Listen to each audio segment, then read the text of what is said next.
mediante de uma série de conflitos armados no Oriente Médio, na verdade existe uma outra batalha interna nos Estados Unidos sobre o futuro do sistema monetário americano, onde o Trump está encarando uma briga direta com os principais bancos comerciais do mundo, que são ali os famosos primary dealers. Mas o que está acontecendo? Isso tem tudo a ver com stablecoins e cripto, e é sobre isso que eu quero falar no capítulo de hoje. Independente se você gosta de cripto ou não, isso na verdade é irrelevante, porque o sistema monetário vem migrando cada vez mais para um sistema que permite que stablecoins possam ser usadas de uma forma cada vez mais corriqueira, né, como moeda mesmo, como um dólar digital. E o Genius Act, feito ali pela administração Trump, e o Clarity Act, né, criaram ali uma certa clareza na regulamentação, e isso foi aprovado. Só que os bancos acabaram não recebendo isso nada bem, né? Então, quando você vê aqui, houve ameaças de bancos, né, no Congresso, para detalhes específicos em relação a como que você paga juros em stablecoins, por exemplo. Então você tem ali exchanges como a Kraken, como a Coinbase, milhares de outras, ou mesmo em DeFi, onde você pode ter um juro em cima do seu stablecoin, e obviamente bancos não gostam nada disso. Então nós estamos diante de um grande embate onde o sistema tradicional está tentando impedir que o novo sistema entre.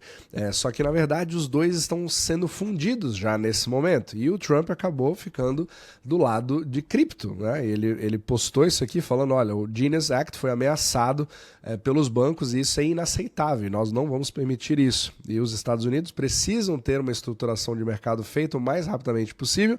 Americanos precisam poder ganhar mais dinheiro sobre o seu dinheiro, ou seja, é a crítica a você fazer depósitos em contas correntes em bancos que não te pagam absolutamente nada, porque justamente são os bancos que fazem essa arbitragem, e é aí que está grande parte de todo o esquema interbancário. Então, você poder ter algum retorno em cima de stablecoins mudaria radicalmente essa proteção, que na verdade criaria uma abertura que ninguém sabe muito bem como fazer. Então, é como se fosse uma arma que agora estão tentando definir quem pode usar essa arma com que fins, e o Trump acabou entrando 100% em cripto. Mas isso não significa que isso está sendo feito só para ser bonzinho, porque stablecoins, elas são uma das principais formas de permitir que os dólares que já vêm sendo usados, mas sem regulamentação nos últimos anos, os Estados Unidos possam usar isso a seu favor, no intuito de você dolarizar a economia mundial. E aqui, com certeza, esse é o tipo de vídeo que, se você estiver assistindo esse canal pela primeira vez, talvez você esteja um pouco confuso, porque há pouco tempo atrás eu fiz outro capítulo falando sobre BRICS-Pay, né? Será que isso não é um processo de desdolarização? E aqui você está vendo justamente os embates, só que aqui é um sistema muito mais na frente, né, que já está ali há décadas e que via stablecoins vem se acelerando, independente, gostemos ou não. Então fica essa é a questão. Mas antes de continuar, se você gosta desse tipo de conteúdo, falando sobre mecânica monetária, como que é criado a liquidez ao redor do mundo, como que funciona o dólar 1.0, 2.0, o sistema euro-dólar, os dólares fora dos Estados Unidos que dominam praticamente tudo que nós temos hoje, você pode nos seguir aqui no nosso Substack com capítulos como esse, totalmente gratuitos, de segundas a sextas-feiras. Mas se você quiser saber um pouco mais na prática, o que eu faço com os meus investimentos, afinal de contas, estamos no meio de uma guerra, talvez terceira guerra mundial, ninguém sabe o que vai acontecer a partir de agora, e a instabilidade nunca foi tão grande, a gente compartilha não somente o nosso próprio portfólio, mas membros também podem acompanhar aqui o nosso dashboard, onde você pode ver exatamente todos os tipos de investimento, onde nós estamos bullish, bearish, etc., para você fazer a sua própria carteira. Então, todos os links estão aqui na descrição abaixo, mas é totalmente gratuito de você fazer parte e começar. Então vamos lá.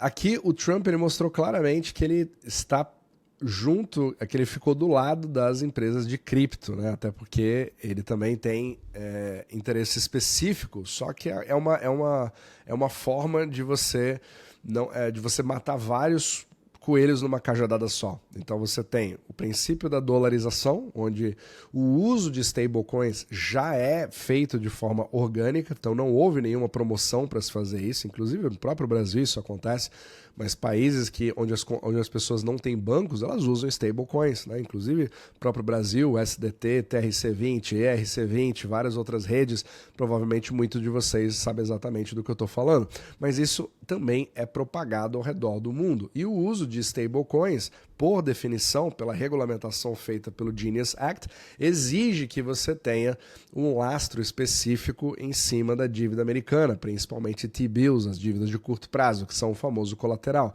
Então essa é uma forma. Apesar de que existe um debate ali se isso realmente vai expandir a demanda em cima da dívida americana ou não, justamente porque você não consegue fazer uma expansão como o sistema bancário tradicional consegue. Então a quantidade de produtos cripto, elas acontecem muito mais em DeFi. Agora você tem cada vez mais produtos, né? Você tem ali a Gemini com cartão de crédito que te dá ali 4% em cashback em Bitcoin, por exemplo, etc. Só que nós tivemos um grande movimento que aconteceu recentemente, que foi a Kraken como a maior, que na minha opinião é a melhor, uma das melhores exchanges dos Estados Unidos. Ela acabou de se tornar o primeiro banco de ativos digitais a receber a credencial, ou seja, receber uma conta master diretamente no Federal Reserve. Isso aqui é muito interessante. Porque com uma conta, um Master Account, você pode fazer as transações diretamente com o Fed. Você não precisa de um banco intermediário para fazer determinados pagamentos e transações. Aí fica a grande pergunta, qual que é a diferença da Kraken para um banco como Bank of America, para um banco como Wells Fargo, para um banco como Chase, entre vários outros, o Citibank, que são todos primary dealers. E o que acontece se outras empresas, como a Coinbase, por exemplo, né, ou a Binance US, fizerem a mesma coisa nos Estados Unidos? Você acaba tendo essa fusão onde, quer saber, eu não preciso nem de dólares na minha conta. Eu posso mandar no sábado à tarde, fazer uma transferência em stablecoins e comprar por alguma coisa. Inclusive o próprio FedWire, que é o sistema tradicional, né, de envios, que é aquele que só funciona de segunda a sexta-feira, como se fosse a antiga TED do Brasil, né, que hoje, inclusive no Brasil, você tem o Pix, que é um dos sistemas de pagamento mais eficazes do mundo, nesse aspecto. Você começa a perceber que esse mundo financeiro está ficando cada vez mais parecido com o mundo cripto. Então, você vai ter pagamentos que são feitos ali normalmente num domingo à tarde, ou você poder se expor à bolsa de valores durante o fim de semana, que é uma coisa que somente cripto podia permitir. E isso está sendo literalmente um caldeirão de alterações que estão acontecendo nesse exato momento, que ninguém sabe muito bem o que vai acontecer. Então, dá a impressão de que é como se fossem os taxistas protestando contra o lançamento do Uber nas cidades, percebe? Me dá um pouco dessa impressão quando você tem essas ameaças por bancos, etc. Então, literalmente, o Trump, continuando aqui, né, falou, olha, os bancos tiveram lucros exorbitantes, né? Lucros recordes, e nós não vamos permitir que eles acabem com a nossa poderosa agenda cripto, que vai acabar fazendo com que, se isso não for aprovado aqui, vai acabar indo para a China ou outros países se a gente não cuidar do Clarity Act. Então, esse Genius Act foi o primeiro passo dos Estados Unidos para fazer com que os Estados Unidos se tornem a capital cripto do mundo, e ter esse Clarity Act concluído é o próximo passo para acabar, para concluir esse trabalho. E mais importante, manter, né, essa indústria poderosa no nosso país. Aí os bancos não deveriam, etc. Tá? Então você vê claramente como ele tá empurrando tudo isso para fazer essa fusão entre os dois, e provavelmente da forma que as coisas vão indo, principalmente pela adoção orgânica, que é exponencial, né? Só o market cap do Tether nesse exato momento está 183 bilhões de dólares, e você tem outras stablecoins como o SDC, DAI, entre outras,